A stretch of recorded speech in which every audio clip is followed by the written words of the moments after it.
All right. We're live. Thank you.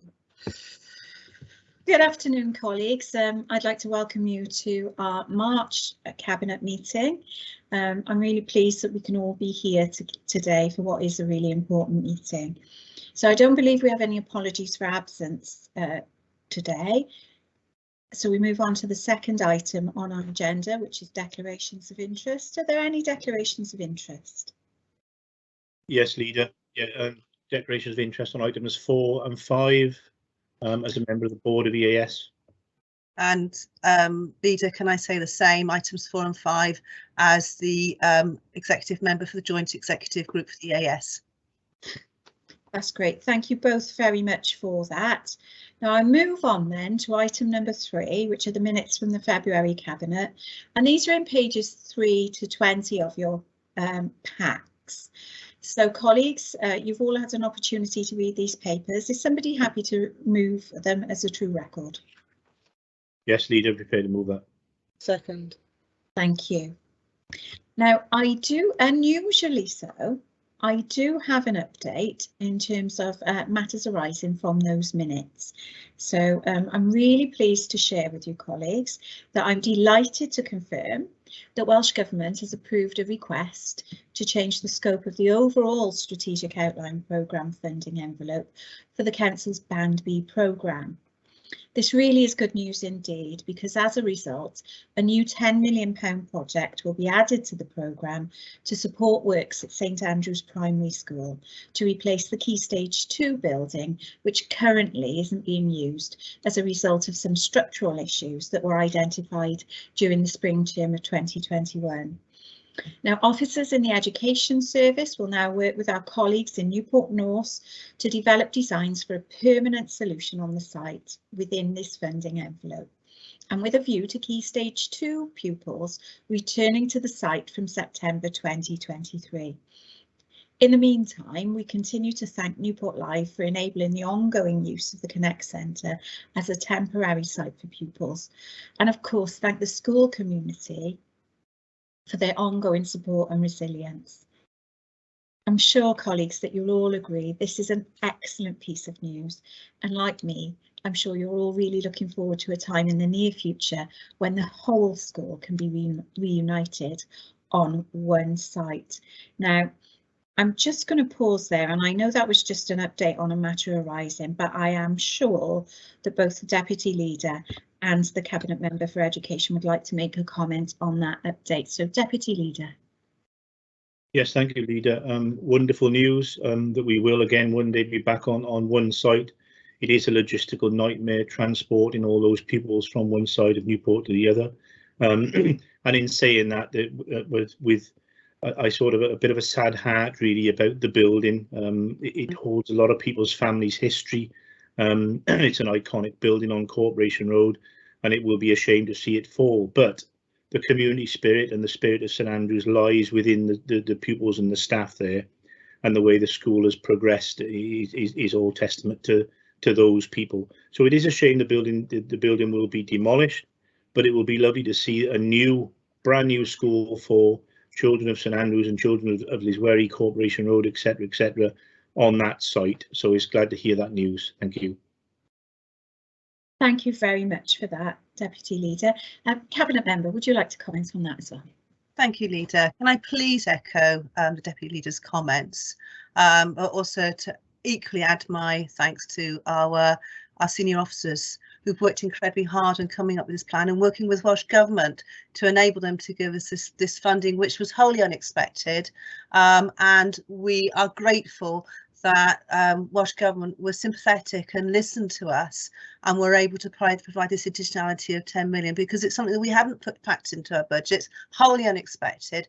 But out of the ashes does a phoenix rise, because yes, Councillor Jevons is completely correct. It's a huge loss. It's a beautiful building, but we can actually create something that's 21st century, fit for purpose, that will actually enhance the learning for our Key Stage 2 learners in St Andrews. So yes, it's going to take some time. It'd be fantastic to get students back on site, but actually it will contribute to their learning in future. So I'm looking forward to that in future years. Thank you, Leader. Thanks.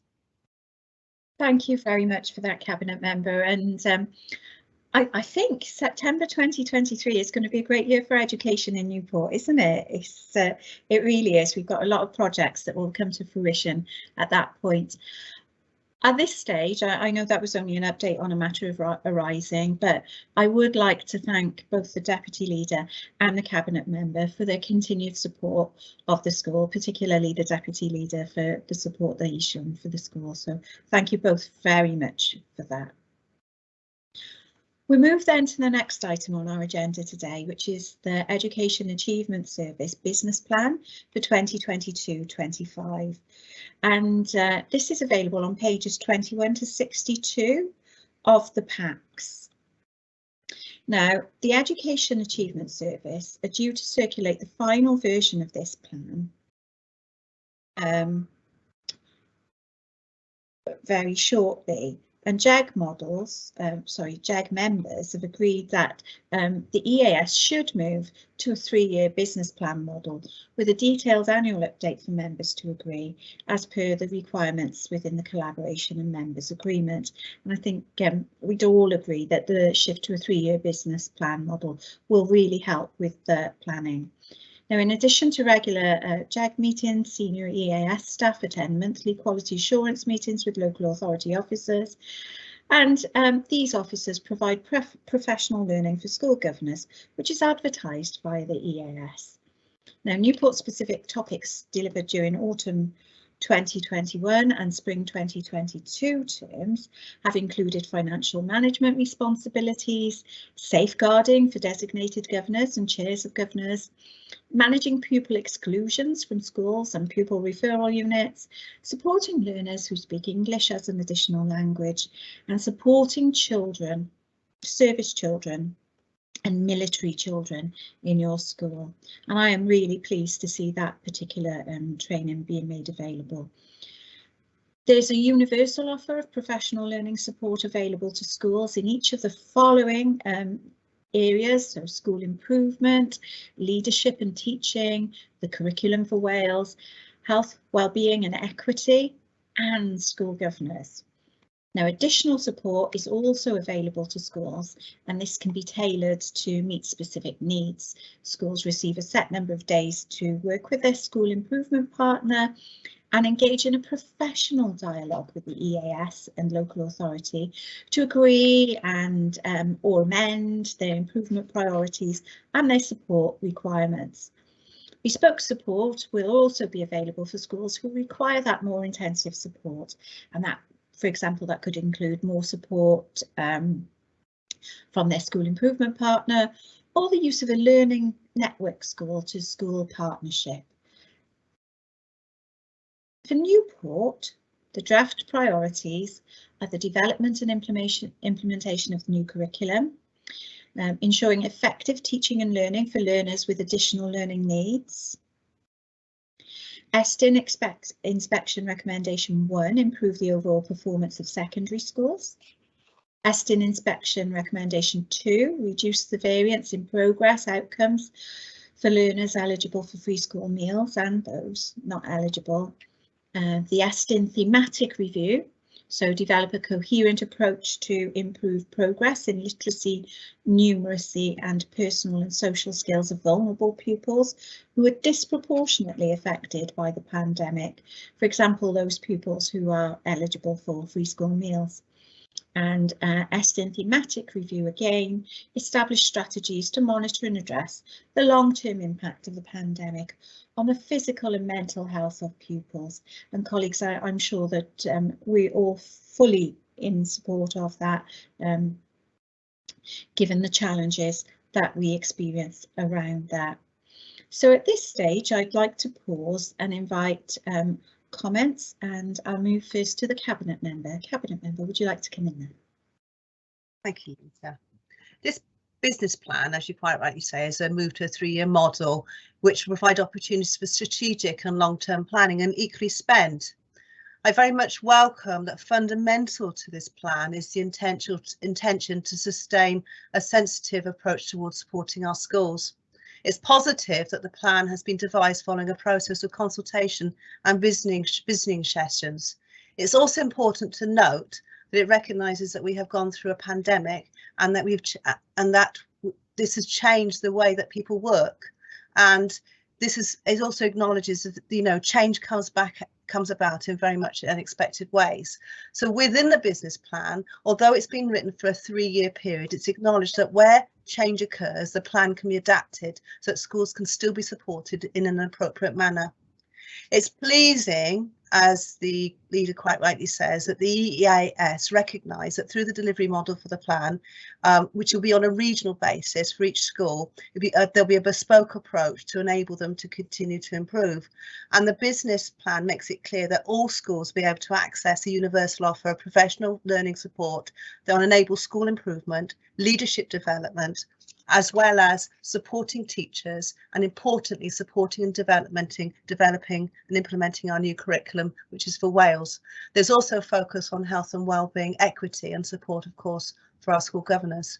The EAS have additionally, importantly, committed to produce a review for each local authority, and the success, achievements and concerns will also be reviewed on an ongoing termly basis, and that will help us as a local authority continue to deliver and raise standards.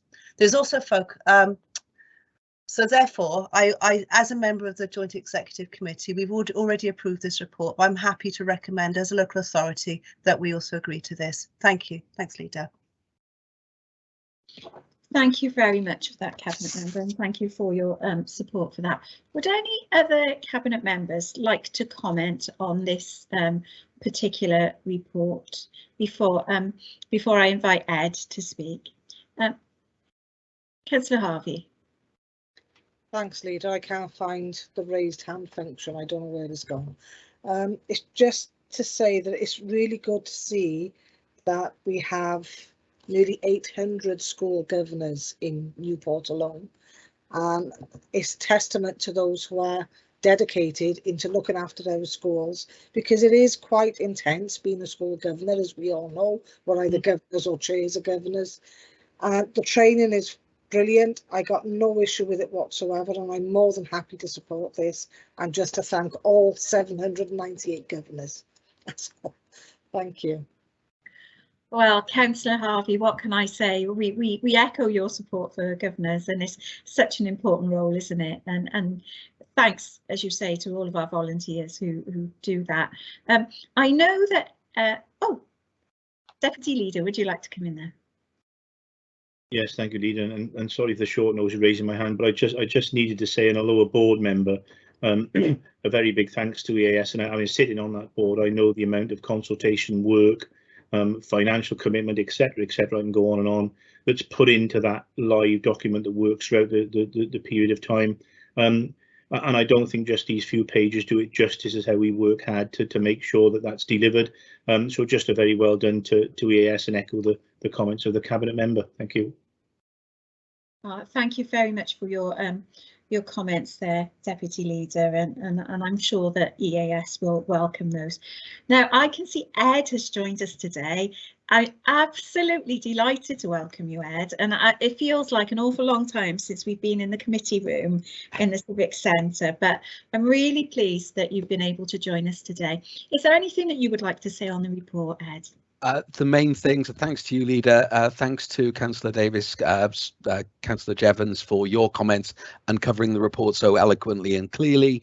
The only element I would add is we mentioned the final report that is now with Democratic Services and available. That report was on the cusp of being ready when it was submitted to Cabinet, so not quite ready at the time. The only other element I'd highlight is the finance elements, which are included, those resource implications. We will continue to add to your comments to deliver the funding to schools where it belongs and have the greatest effect, and continue to maintain those high delegation rates with the support from that indicative funding from Newport Local Authority. So thank you very much for all your comments this evening. Well, that's really great, Ed. Thank you so much for that. And, you know, once again, thank you for joining us, taking the time to join us. We do really appreciate you doing that. And I think it's evident from the discussion today that you've been able to see how much actually the Cabinet here at Newport really value the work of the EAS. We really do. So thank you so much for that. Now, colleagues, we at this stage we're just asked to really comment on the report, which we've done, and consider those areas that have been highlighted for development.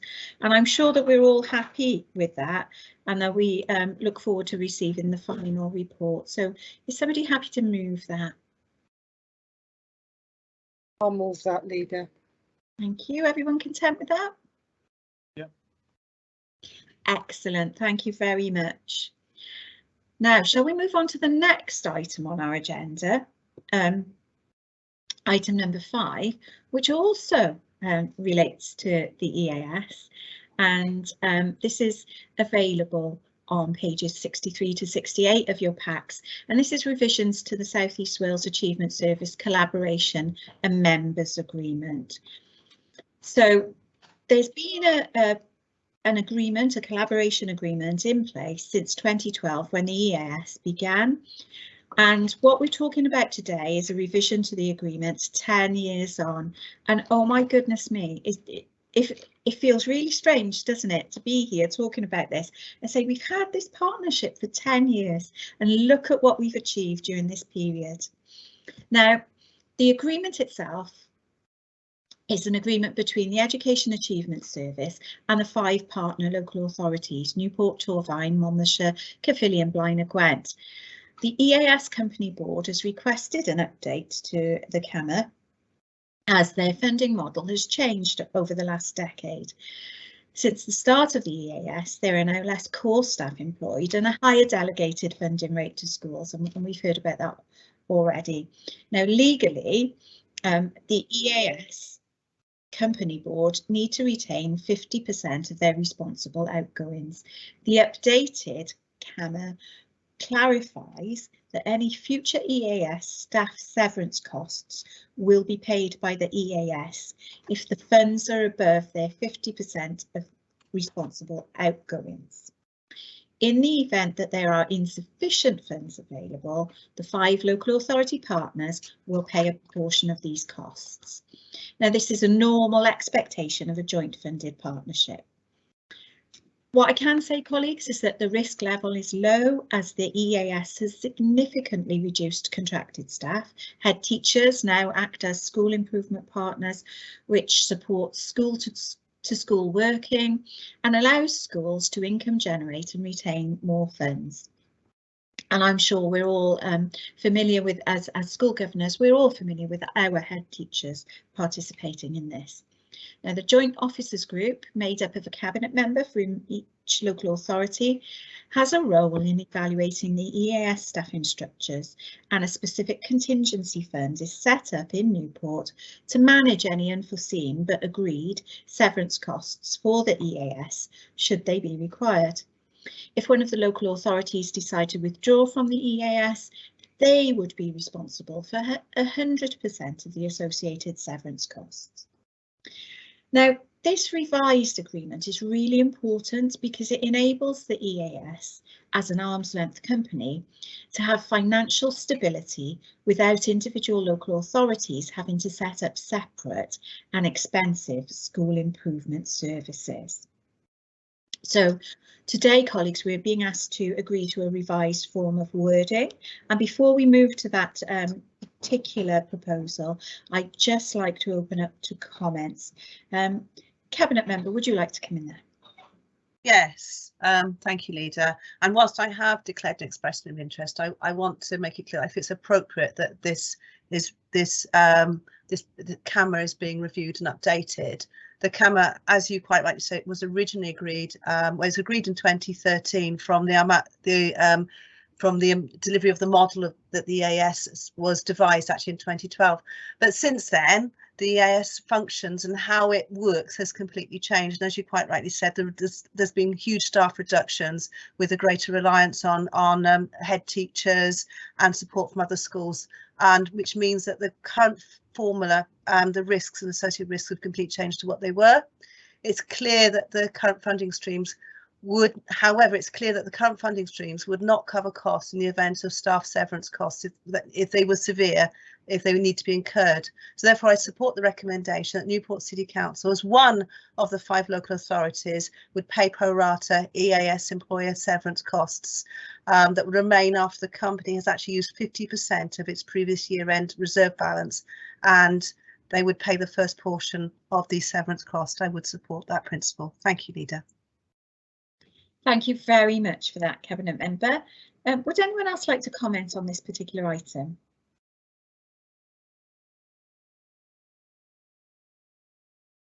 No? OK, so then I'm just going to go over the proposal. So it's recommended that members agree to the revised form of wording in paragraph 111, agreeing that Newport City Council, as one of the 5 authorities, as you've said, Councillor Davis, pay pro rata EAS employee severance costs remaining after the company has used 50% of its previous year-end reserve balance to pay the first portion of these severance costs. Is somebody content to move that? Happy to start, Leader. Thank you. We got a seconder there? I'll second that. Thank you. Everyone content? Yep. Excellent. Thank you all very much for your support for that particular item, and I think it's a great opportunity actually to reflect on this important collaboration and the evolution of it and the real success that we've made of it across the 5 local authorities in the Gwent region. So thank you all very much for that. We'll move then to item number 6 on our agenda today, which is the Corporate Risk Register Quarter 3. And this information is on pages 69 to 120 of the packs that we've received. So this is a regular update on our Corporate Risk Register for the end of Quarter 3, and this covers the period the 1st of October 2021 to the 31st of December 2021. Now, Cabinet members are asked to consider the contents of this report and continue the monitoring of these risks and the actions being taken to address the risks that are identified within the report. The Council's risk management policy and corporate risk register enables this administration and our officers to effectively identify, manage and monitor those risks which could prevent us from achieving our objectives in the Corporate Plan 2017 to 22 and to undertake our statutory duties as a local authority. The Quarter 3 risk report will also be presented to the Council's Governance and Audit Committee at the end of March to review the Council's risk management process and governance arrangements. So I think it's important to note there, colleagues, that whilst Cabinet review the risks, the Audit Committee reviews the risk management arrangements and the governance processes around that, and they do feed back to us as a Cabinet on that.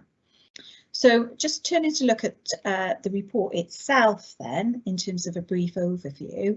At the end of Quarter 3, the Council had 44 risks recorded against our Council's 8 service areas. Now, these are the risks that are deemed to pose the most significant risk in the delivery of the Council's corporate plan, and services are escalated to the Council's corporate risk register for monitoring. At the end of Quarter 2, 18 risks were recorded in the corporate risk register. And in comparison to Quarter 2, what we've got here in this report is that 16 of the risks have remained at the same risk score, with 2 risk scores decreasing.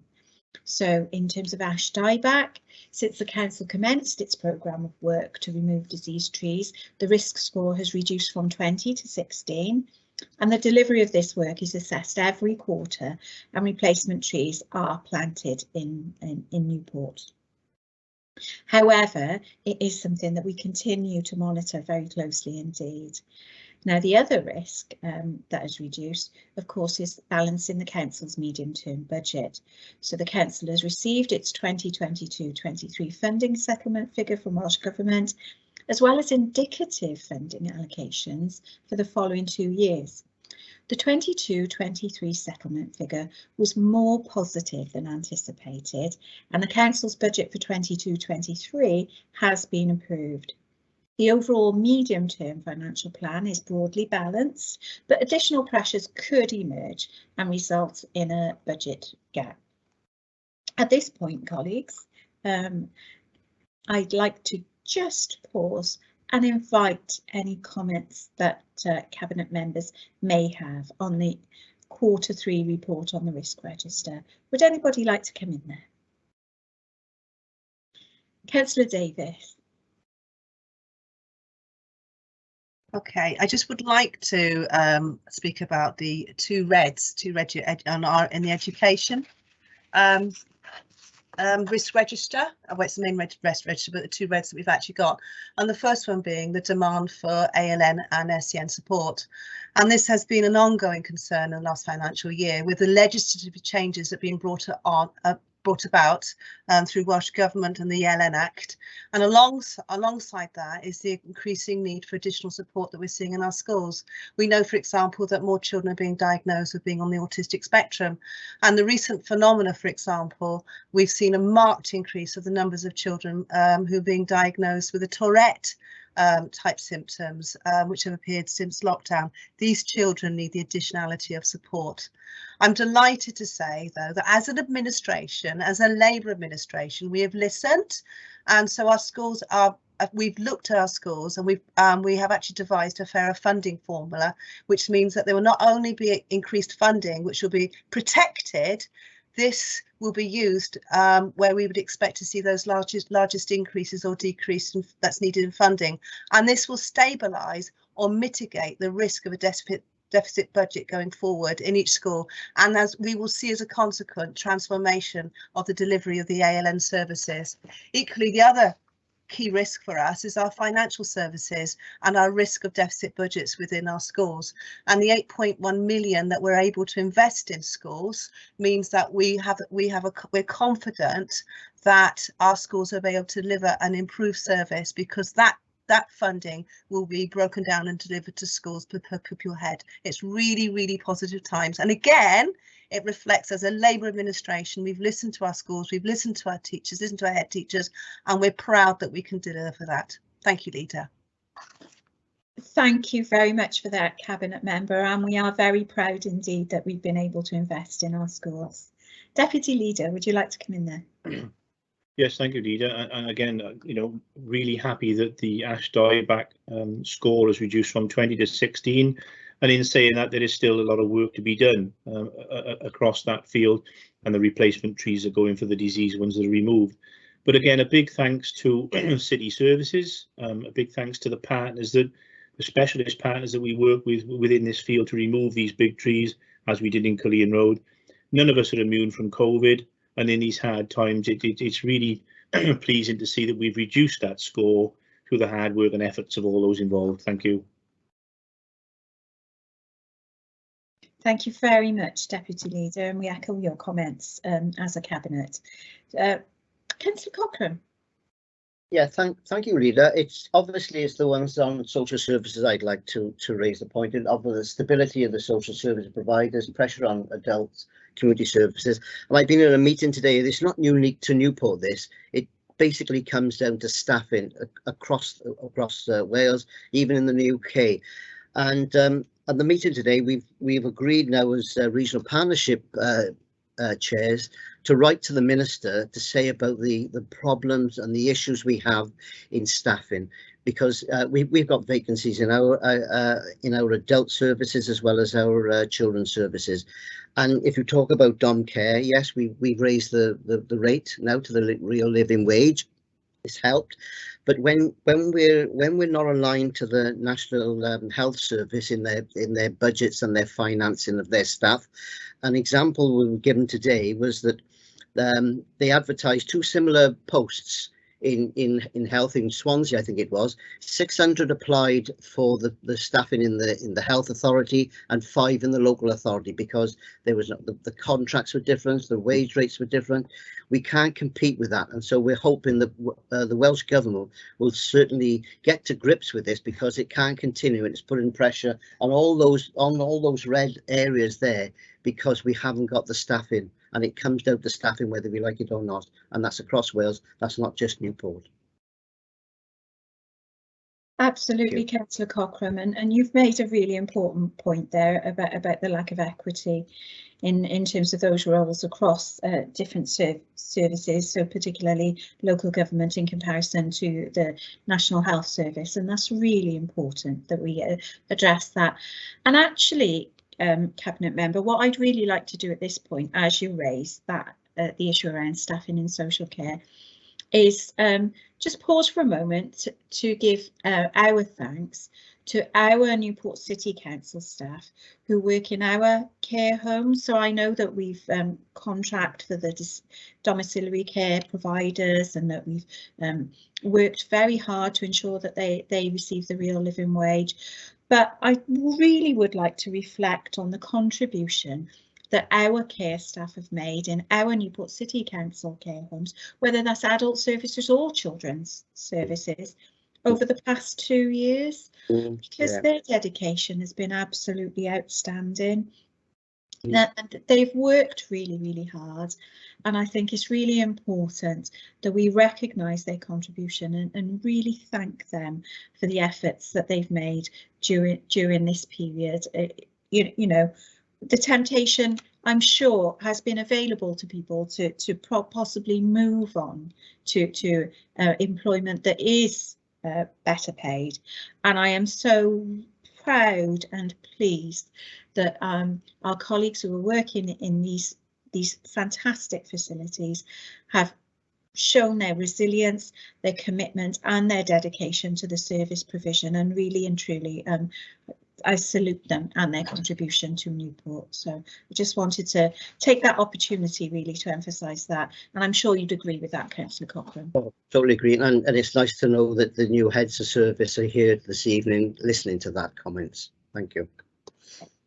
Thank you. Are there any further comments from Cabinet members on the risk register? Yep. Okay, so in that context, members content to approve that update? Yeah, move, Leader, Yeah. Thank you very much, everybody. We'll move on to item number 7 on our agenda today, and I cannot stress how important this item is to us as a local authority. So item number 7, this is our climate change plan. You will have seen this in pages 121 to 194 of your packs. Now, the purpose of this being presented to us is presented to us for our approval. And I'm really pleased that we've reached a point where I'm able to present to you colleagues our organisational climate change plan. As we know, climate change is one of the defining global challenges of our generation, and there's an urgent need for the world to decarbonise, to limit global temperature rise and to avert the worst impacts of climate change. There's also a need for the world to adapt to the impacts of climate change now and in the future. Now, as a globally responsible organisation, we declared an ecological and climate emergency in November and stated that we would develop a clear climate change organisational plan in consultation with our citizens the next 5 years that will set out the actions that we need to take to achieve this. Now, as part of that declaration, we also stated that we would reduce council carbon emissions to net zero carbon by 2030 and to review the services the council provides to ensure that they support the city's journey to both net zero carbon and adapting to the impacts of climate change. Our climate change plan sets out the themes, priorities, actions and milestones that we need to take over the next 5 years to achieve that commitment. Now, the plan's been developed by staff and managers across the council and was scrutinised by the Overview and Scrutiny Management Committee in October.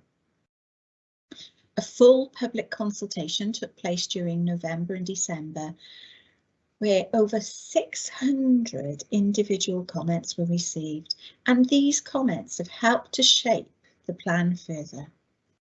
This plan will be a key document for the council going forward and will guide our direction of travel as an organisation in tackling the climate and nature emergency and their impacts. It's a really important document, and I'm so delighted that we've had such a great response from the public in relation to this, but also, and this is really important, this has been developed collaboratively across service areas within the authority, and it's really important, I think, to highlight that. Now, before we go any further with this item, I'd just like to invite the Cabinet Member for Sustainable Development to come in with any comments. Councillor Hughes. Thank you so much, Leader. So as you say, we've made a really good start and have already made a substantial reduction in our carbon emissions. So we've exceeding targets set in our own carbon management plan, and this has resulted in a 29% reduction of scope 1 to 3 years. So I'm looking forward to further reductions as we continue to retrofit our council buildings and continue to change to electric. However, there is much more still to do, and that we need to do as an organisation as well to mitigate and adapt to the nature and climate emergency, and our organisational climate change plan will set us on the right path, I think, for this journey to ensure we act on behalf of current and future generations. So as Cabinet Member with responsibility for carbon reduction and future generations, I'm really pleased to see the fruition of this plan. I'll be monitoring the progress closely and requesting regular progress updates. We continue to proceed at the pace that will be required. And Leader, if I could also add and echo your words, this is a city-wide collaboration. This is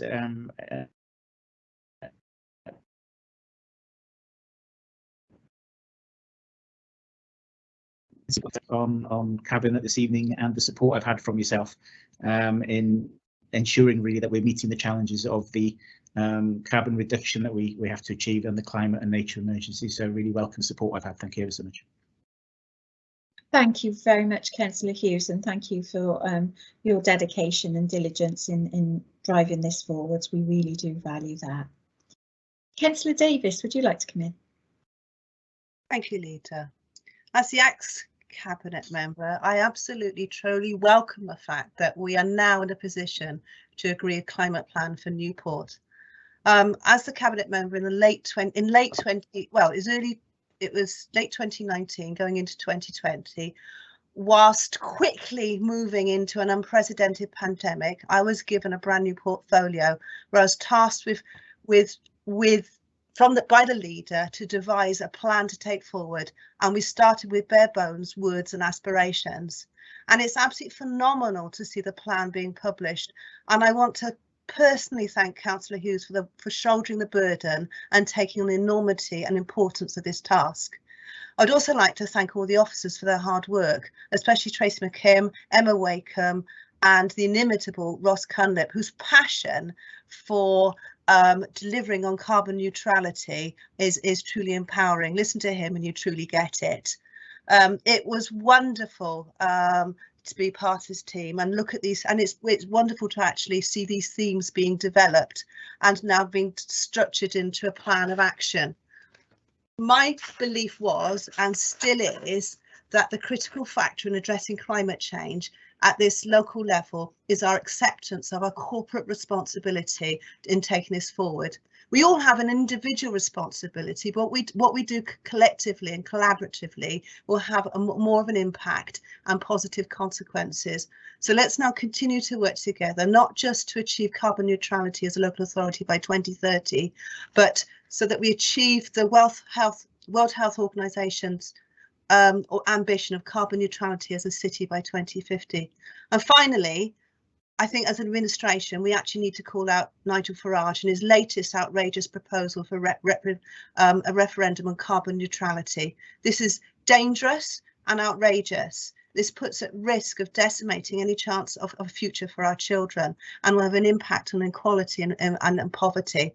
The plans to use shale gas and reopen our coalfields are based purely on profit and not on equality and fairness, and the needs of our society really needs to be really called out on this. Thank you, Leader, and thank you, Councillor Hughes, for the work that you've done. Thank you. Thank you very much for that, Councillor Davis. Councillor Harvey. Thanks, Leader. This is a fascinating book to read, I have to be honest. And the effective emission reducing things we've got in place already, it shows our commitment to it. We got electric buses, we've got an electric waste van, LED lighting, efficiency measures going in everywhere, a Gwent healthy travel charter. I think we've covered all the bases. And it can only get better. And we got to do this because our grandchildren and their grandchildren, they need a planet to live on. It's down to us now to make a stand and say, enough's enough. We have got to protect what we got for future generations coming forward. Thanks, Leader.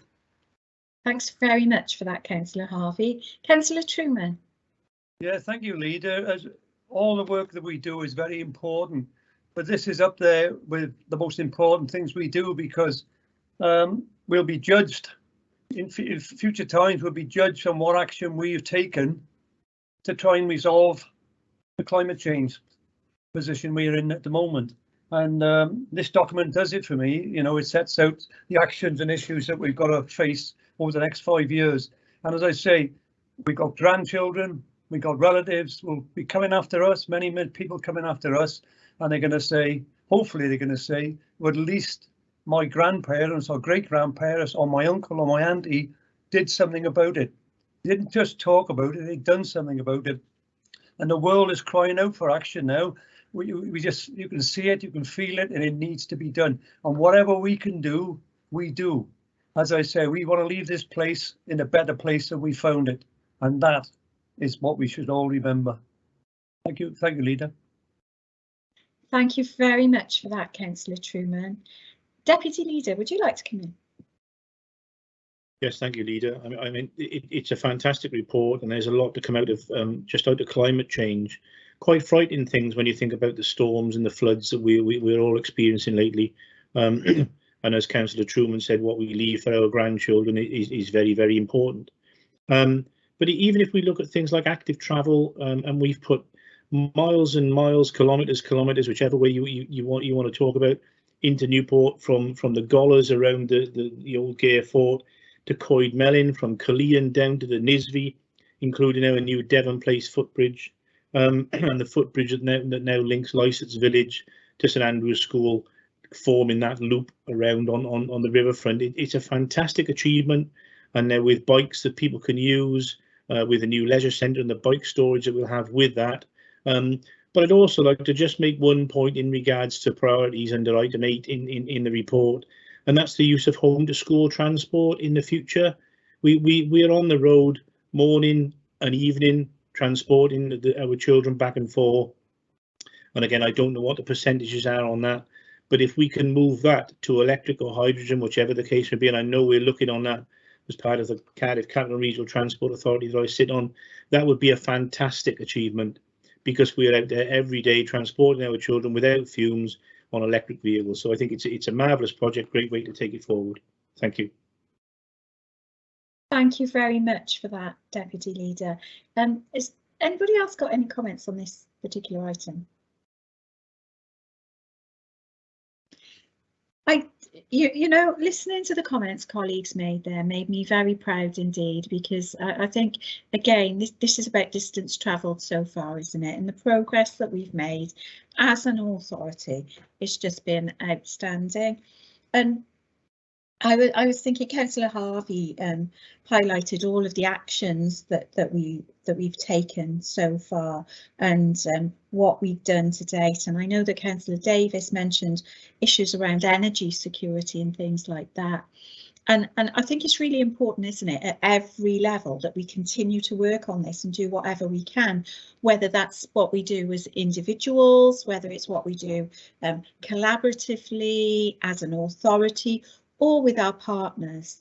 And so I was absolutely delighted yesterday in my role as the Vice Chair of the Western Gateway to launch the commission that we are going to put forward into looking at the tidal range of the River Severn and the use and the ability to harness that for renewable energy for the future. This fantastic natural asset on our doorstep could really make a difference to the future of everybody across that Western Gateway area, not just in terms of employment opportunities and growth, but in terms of the lives of the quality of life for our children and their children going forward. And as I said, colleagues, whether we do this at the individual level, whether it's a personal contribution, a personal change that we make, whether it's something that we do as a cabinet, as an authority collectively, or in partnership, whether that's across the region, as the deputy leader has mentioned, in terms of transport, or indeed through an economic partnership on the scale of the Western Gateway. Whatever we do, we really need to work hard to achieve these goals for the future. So I cannot emphasise strongly enough how proud I am of the teams here in the local authority, what they've achieved in putting this plan together, and the leadership that actually both cabinet members have shown in terms of taking this forward. We really are, we are looking at this across all of our service areas, and I am so delighted and looking forward to being part of establishing the commission now going forward to look at what we do with these fantastic natural assets on our doorstep. So thank you all very much for your comments on that particular item, and if thanks to everybody for the work that they've done on that. And if there are no further comments, is somebody happy to move this? I certainly am, Leader. Yeah. I'm more than happy with what you just announced. Busy. Well, thank you very much. This is, again, you know, this is a Labour administration that really knows how to work in partnership and collaborate for the benefit of its citizens. So a great opportunity there. So everybody's content with the report? Yes. Thank you, Leader. Great. Thank you very much, and thank you all for your contributions. I'm so pleased that we've been able to have this debate on this particular item here today. It's really important to the work that we do going forward. So the next item then, number 8 on our agenda, is available on pages 195 to 210 of our packs, and colleagues, you will of course all had an opportunity to consider this. Now this of course is well, I think it's unfortunate, isn't it, that this has become a standing item on our agenda, but really provides us with a reflection on the 2 years that we've experienced. And I think it's really, once again, I can't emphasise strongly enough the fantastic work that our teams have done across this local authority to really keep the people of Newport safe and to ensure that essential service delivery has been maintained throughout this period. It is an outstanding achievement from all of the teams across our authority. Now, in spite of the challenges being faced in Wales and the world over the last month, COVID does remain prevalent across our communities, and while cases continue to fall, the impacts of the restrictions over the last 2 years do continue to impact on society very broadly, but also on the health and social care sector. Now, There have been changes to the announcements, and we know that at the end of this month, the Welsh Government will be making probably their final announcements in terms of the regulations around this. I'm grateful, colleagues, that the Welsh Government does continue to take that cautious approach, and I'm really proud actually that the Welsh Labour Government are taking that very balanced approach, and they will assess the public health position and whether to remove some of the legal requirements that we face at the moment. Now, at the moment, the advice remains that we should work remotely unless that's required by our role. However, as part of the New Normal project, we are making preparations for staff to undertake hybrid working, ensuring rooms and facilities across the estate are suitable and safe places to work, and actually undertake our democratic roles. So we'll also be moving to that hybrid working, and I do hope that in April we'll be able to, I won't say test because it will be a cabinet meeting, but in April we'll be able to try for the first time a hybrid cabinet meeting. So in terms of our work as a local authority, both this report and the EU transition report that we receive after this highlight the ongoing pressures and uncertainty many households are facing across Newport and Wales with the cost of living crisis caused by rising energy, food and fuel costs. And the news on fuel costs this week is just, well, it's shocking, absolutely shocking. Now, as you know, both Newport City Council and the Welsh Government are supporting households and businesses that are struggling to meet these pressures. And as a local authority, we've committed that additional £100,000 towards tackling food poverty and supporting food charities and groups. We've also supported the Welsh Government's winter fuel support scheme, which was extended to 28th of February, the deadline, and this Welsh Labour Government also increased the amount available to our citizens from £100 to £200. I'd also like to highlight within that the contribution that the Welsh Government are also making in these very difficult times in terms of the payment that they're making to households in council tax bands A to D during this period. And that payment, unlike any payments offered in England by the UK government, does not have to be repaid. So as elected members, it's really important that we continue to support struggling households and people, helping them to find the right support and guidance during this particular time. And I was really starting to look at this and consider this in relation to our strategic recovery aims. And it does seem, doesn't it, quite some time ago that we set those aims, and we've moved from recovery to response and back again. But there's been such a great deal of work done in these areas, and I'm so pleased when I think about the work, for example, that the Working Skills team are doing in collaboration with Acorn Recruitment, offering opportunities for our residents to work in health and social care sector.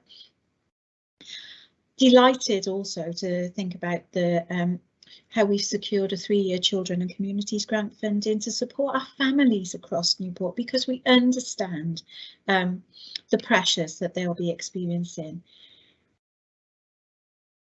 Thinking again about our broader strategic recovery aims, so thinking about Recovery Aim 2, we know that our major schemes, such as the Indoor Market, Market Arcade and Chartist Tower, they're nearing completion. And what's really important about this is that they support the revitalisation of the city centre and will support businesses there.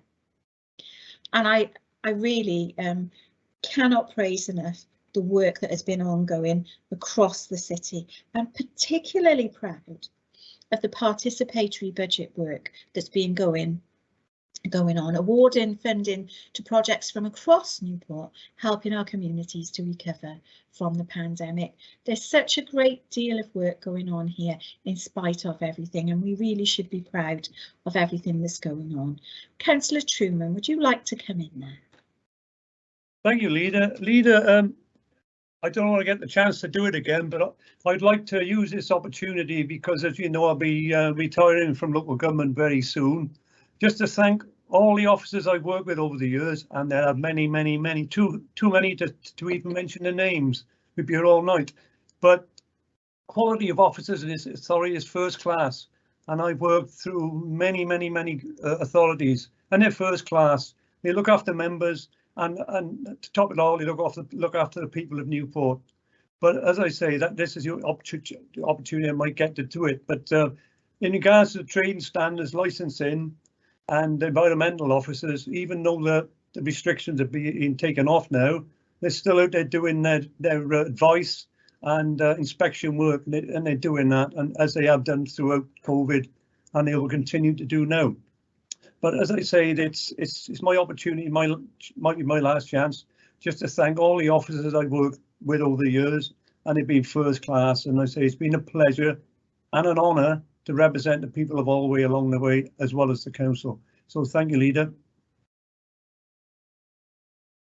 Councillor Truman, I don't know what to say. It's not often I'm lost for words, but you've made me all emotional.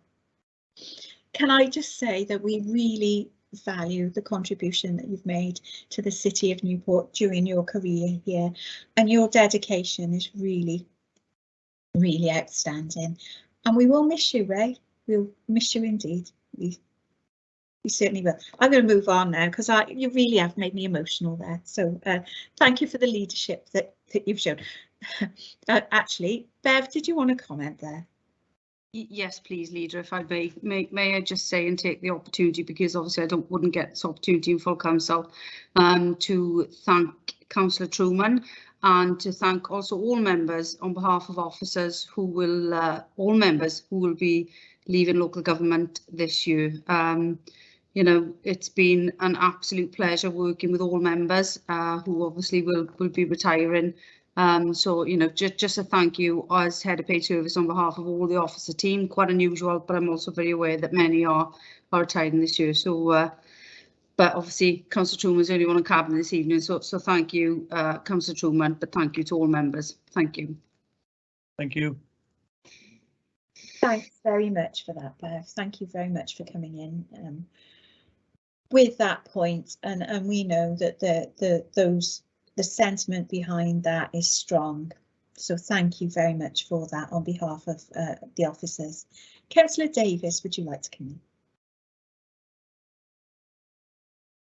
Thank you, Leader. Difficult words to follow, really, because genuinely, truly, Councillor Truman has been around for as long as I have in Newport and politics. It just is part of what we do, part of the fabric of this local authority and part of Newport East, and truly we are going to miss him, quite genuinely. It's going to be empty without him, it really will be. So genuinely, Ray, what you've done for Newport is absolutely tremendous, and it's important that we recognise that. Really important. Thank you, Ray. Thank you. What I want to focus on, quite rightly, Leader, you spoke about works and skills and the recovery programme that we've got in place. It's difficult times because it's not just the impact of COVID, it is the impact of EU and pulling out the EU as well. We've lost a lot of our key workers. As much as there is employment and availability of employment, what the key issue for us is skilled workers who've got a specific skill set. A particular impact has been on the health and care sector. A lot of our European workers have gone home. They've gone back to their own country, and we have mass shortages in that particular area. Plus, people are frightened. They become frightened by COVID. They become frightened of the responsibility of going into people's homes. So very specifically, our officers set up a bespoke programme to attract people into the care sector. Not This wasn't about actually employment. This was about training and actually an introduction to what working in the care profession looks like. And equally and importantly, the access to free training. Welsh Government now demands that every care assistant has a recognised qualification, and that will be provided free by Newport City Council should those people wish to enlist. And this was what that training was about. Equally today, I was invited to a similar session in relation to our construction industry, and I went to that in our Newport East hub, and that was a focus on our workers to give them free access to training for their CSC card. And I went into the Newport East hub today, and I have to say, you can see that recovery and work is taking place. The room was full of young people doing their training. They'd come across, we set training up across the city in different hubs. However, different people are attending Newport East hub to take part in that. And again, we've got mass shortages in our construction industry. We need skilled people to do those jobs. There are vacancies, but you cannot go onto a building site without a CSC card. That card costs money. We are providing access to that free of charge, and that's something that we are currently doing for our residents. Going into Newport East Hub, you know, it was great to see the library open, and fantastic that Deb's been able to oversee that. That was busy this morning. It was wonderful to see, equally to go and see in work and actually see functioning our learning academy and seeing the young people in there. It was full, and there's young people from across the city doing key skills training. They were actively engaged. They were all in there at 9 o'clock this morning, working hard and really engaging and wanting to be there. And that's our 16 to 18-year-olds getting qualifications. You've got additionality. It's not just learners now who refuse to engage through education. It's those learners who have they've reached the point where they finished their GCSEs or A levels, and because of COVID, they become anxious in taking that next step and leaving home. So we're providing them, facilitating that next step to give them that encouragement that they can leave home, that they can go to university, and that next step is available to them. Being stuck at home for the last 2 years has really impacted negatively on our young people. Another issue is talking to people about employment. A lot of our young people are saying, well, I can work, but I'd like to work from home, please. So there's a lot of work going on at the moment in encouraging our young people, actually, you need to go and work in an open environment with other people. And that is the impact. That is the impact that we're seeing on our young people, and that's the work that we need to keep on going at this point in time. And it was really good to see that happening, and that's happening in all our hubs. And I was really grateful to be shown that this morning in Ringland. It was great. Thank you.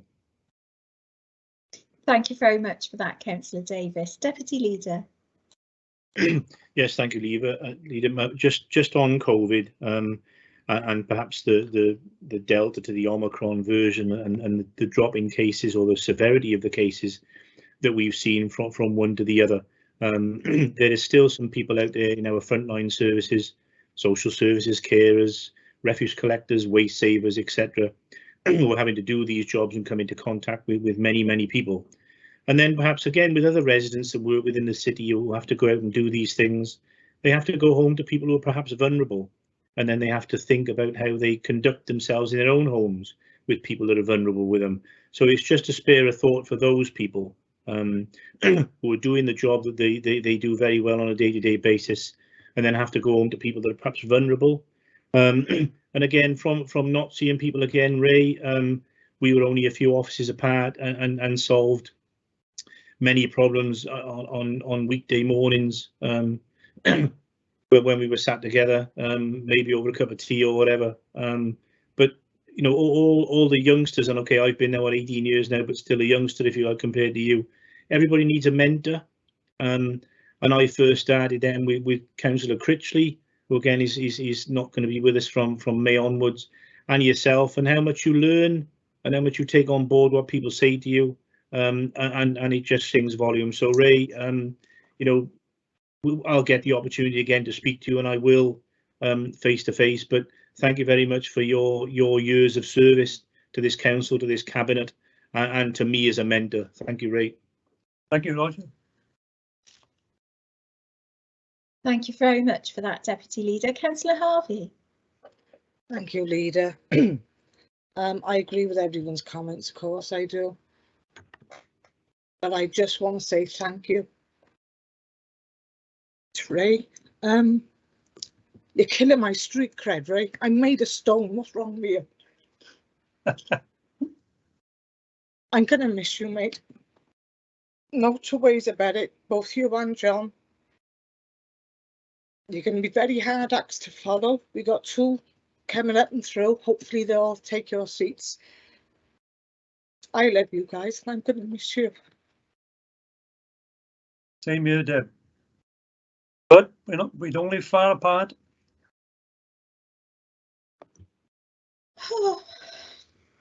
My wife says to me, you always make women cry. Why is that? I said, I don't know. Oh, dear me. Oh, thank you, Deb. Thank you very much for that. Councillor Hughes, would you like to come in there?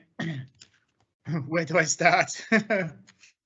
No, I'd just like to echo some of the comments made, really.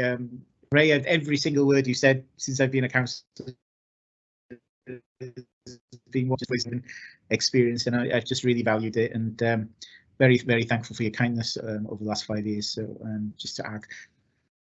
Thank you. But leader, as a trustee of a local, as a trustee of a local food, we're all getting emotional now, aren't we? So as a trustee of a local food bank,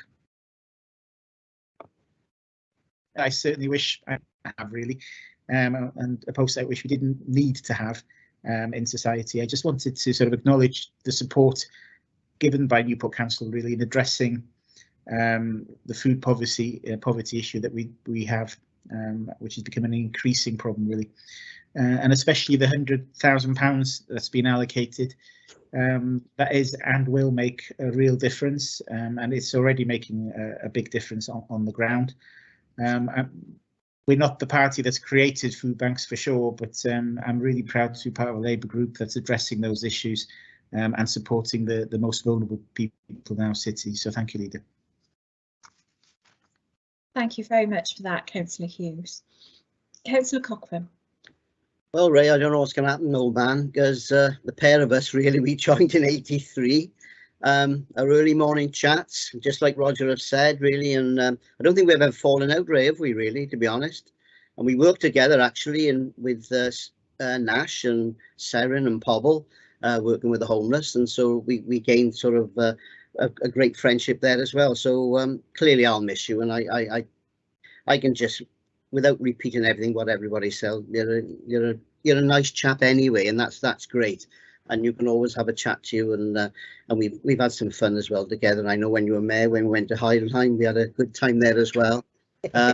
Yeah, no, it's Ray, I'll miss you, but as you say, you're on the end of the phone, and I'm sure people, and you're a good Labour colleague, and that's the main thing. You're always out canvassing more than anybody else. There's no question about that. You and Helen, you know, you ought to have an award for the work you did on the doorsteps. Can I just go back to what Deb Davis said about the social services and the problems we have? I know we touched on it earlier before. What we were talking about yesterday, we've been having conversations now with the colleges about work experience and placements with some of the students to come in, because I don't think there's work placements at the moment for dom care and things like that. And I think if people are going to possibly be nurses or doctors, I think it's a good experience to work at the bottom end there, really, you know, with dom care, to see exactly what it's all about, working in people's houses, working with them, talking to them. And I think it's a good thing there. The other thing is what we are trying to do is we're going into the colleges and universities as well with offers to say that, you know, during the summer holidays and Christmas periods, and have you ever thought, you know, rather than go and work in Costa Coffees and places like that, do you fancy working in care settings, you know? And I think maybe they haven't thought about that, you know, they tend not to go into that. And I think that's an experience that we're trying to go into these colleges and put that to them to see exactly where they'll be interested in that. So we are trying to do our best, and I think hopefully we'll get somewhere, because it's a major problem. And I think if you looked at it throughout Gwent, I think there's 3,000 hours of care that we're not supplying at the moment, and that's awful. I know it's across Gwent, but it's 3,000 hours there that people out there are missing because we just haven't got the staff at this particular time. Thank you, Leader. Thank you, Councillor Cochrane. Thank you for highlighting that for us. Councillor Harvey, did you want to come back in? Thank you, Leader. Yeah, now I've composed myself. Ray, you said it was an honour and a privilege to be a councillor, and I have to be honest, that was the first thing both yourself and John taught me. And for the first 5 years of being a councillor, I didn't realise, I thought everybody had the same work ethos as what we had in Norway. The privilege belongs to me for being taught by the best, being mentored by the best, and us three amigos sat in an office with a Kit Kat and a cup of coffee, I will really miss. Because you know Roger is rubbish at making coffee. That's all I'm saying. I'll miss the Kit Kats. You know I'm going to drop you down some Kit Kats. I might even make you a bake stone yet. Newport is in a safe place. Take it from me. Yeah. Hope to be back in the office one day. Okay, well, can I say, colleagues, firstly, thank you all for your comments there on the that particular item, and just to go back really to my opening remarks in relation to that, you know, whoever would have thought that we would have spent 2 years dealing with this challenge, but we have dealt with it, and you know, there's real strong partnership here in this local authority between elected members and officers, and we've worked through this together, and a huge thank you to everybody for their contributions that they've made. Ray, there is nothing that I can say because I won't be able to finish the meeting if I start, so all I can say is thank you. Thank you all. And if members are content with that update, everyone happy with that? Yeah. Yeah. Thank you, Leader. Move on then to the next item on our agenda today. This item number 9, or how I wish this wasn't something that had become a standing item on our agenda. So this is item number 9, the post-EU transition update, and this is on pages 211 to 218 of our packs here. Now, just to provide some update to you all colleagues on this, since our last cabinet report, we've continued to see global uncertainty impacting on people's lives in Newport and Wales. At our council meeting on the 1st of March, Newport Council presented and passed a motion in relation to the current situation in Ukraine.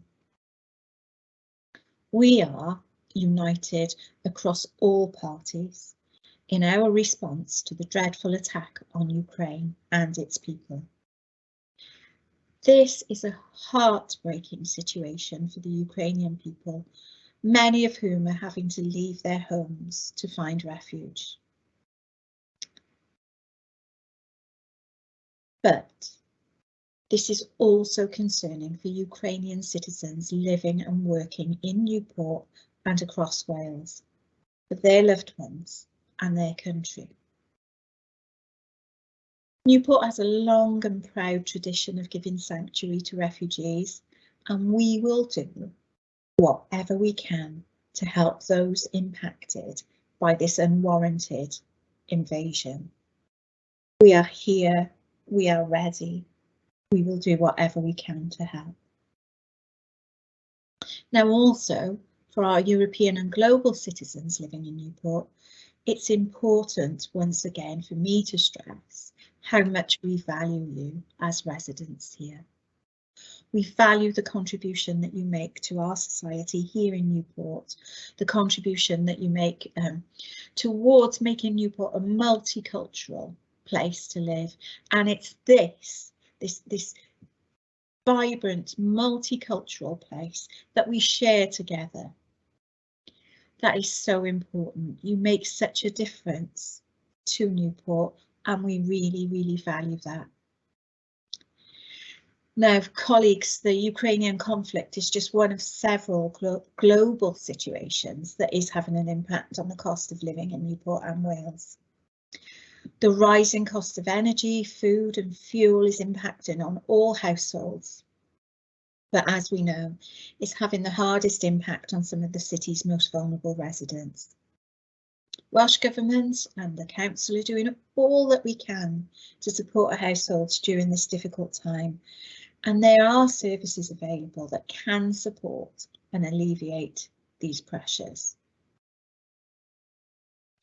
Now, colleagues, as you will recall, Councillor Hughes and I passed a motion at Council on the 1st of March in relation to the national cost of living crisis to write to the UK Government asking for action to suspend the proposed increase in national insurance contributions, to reduce VAT for energy bills and introduce a new lower price cap on energy bills to help to protect households from excessive price rises. As an authority, Newport City Council will be administering the council tax rebate relief for bands A to D properties, and additional rate relief schemes have also been agreed that will support many businesses that are still recovering from the impact of the pandemic. As we've mentioned, we're also continuing to support food poverty groups and organisations. All I can do, colleagues, and all we can do collectively is appeal to our citizens. If you do need support, if you need help, please approach us. We can signpost you, we can deliver support, we can help you. Please don't suffer in silence. We are here to help. Now, our report recognises there is so much more that we can do, and we will do to support communities, the disadvantaged and vulnerable groups in Newport. We will continue to evolve our work alongside the third sector and other public services to address the concerns that have been raised by our residents. And I think at this point, Cabinet, I'd just like to pause and invite any contributions on this particular item. Would anyone like to comment?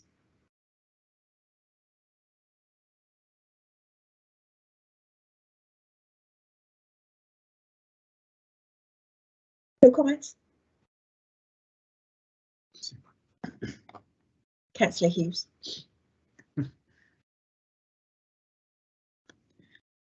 Thank you, Leader. As someone who has actual family in Hungary, I'm hearing quite regularly what's going on that side, and what I wanted to acknowledge really was the just immense support the people of Newport are giving to the Ukraine support fund, to the point where there's been times this week where they just haven't been able to take more material.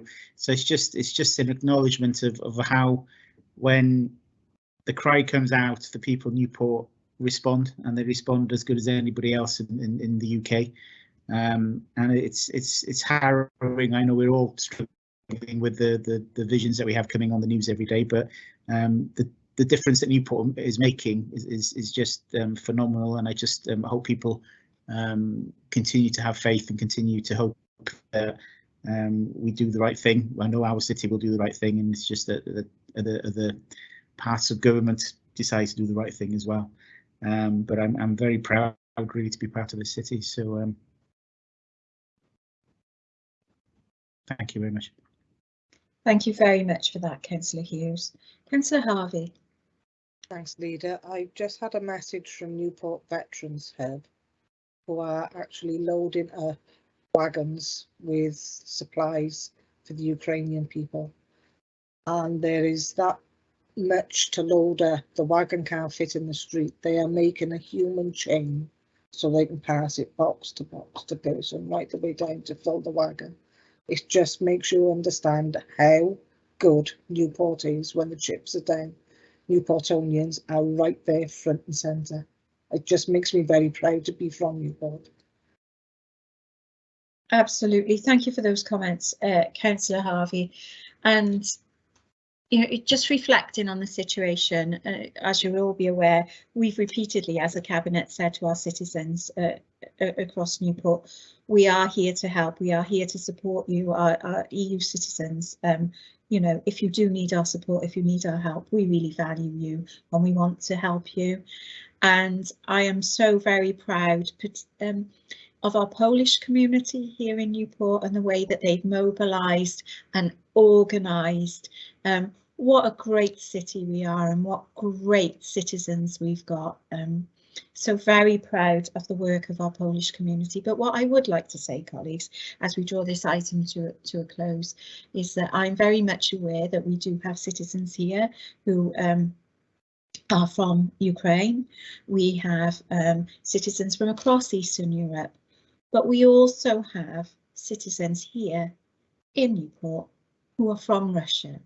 And our really strong message to those citizens, those Russian citizens who are living here in Newport, is that our support is there for everybody. We support you too. We recognise, as do many, many of our citizens across the whole of Newport, we recognise that these actions, these unspeakable, unthinkable actions, are the actions of a totally inappropriate and unacceptable, illegal actions of government that has appalled the whole of the world. We're here to support our Ukrainian citizens, our Polish citizens, our Russian citizens, all of those people that choose to come and live here in Newport and really contribute to our community and form part of our society here in Newport. We are here for you. If there are no further comments on that particular item, then I'll ask, is a members content to accept that update report? Yes. Happy to accept, Leader. Thank you. Now, our final item then on this agenda today is item number 10, our Cabinet Work Programme. And as the work of this particular Cabinet draws to an end, this is available on page 219 to 226 of the packs. The Cabinet members happy to accept that? Yeah, happy with that. Okay, well, can I say thank you all very much, colleagues, for your contributions today. I really appreciate that. Councillor Truman, it's not over yet. And we'll look forward to catching up with you in person at some point before the election, and we move into that pre-election period. So once again, thank you all for your commitment and your contribution, both members and officers. We're really working together. We really show how strong Newport is as a local authority. So thank you all. Thanks. Bye. Bye. Bye. Bye.